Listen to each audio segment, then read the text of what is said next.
Samarqandga borsam, to'yda xizmat qilib turdim, bitta yigit keldida, "Avaz aka, biz sizga muxlis.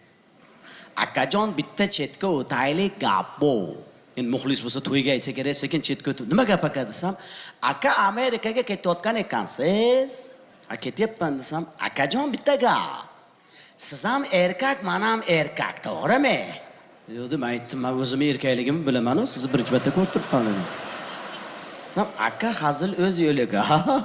Aka men sizga $30,000 pul beraman dedi. Qancha?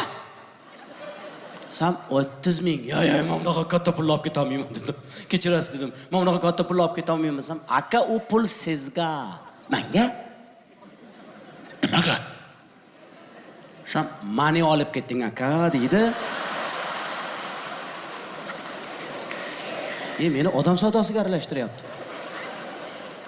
Aytib kechirasiz dedim. Unga xat qilish kerak, hujjat qilish kerak dedim. Men siz nima deb olib ketaman desam, administratorim deysiz, olib ketasiz aka, tamom deydi. Men aytdim, "Men sizni qanaqa administratorimni olib ketaman" dedim. Men o'zim Ulug'bek Rahmatullayevga doirachi bo'lib ketyapman dedim.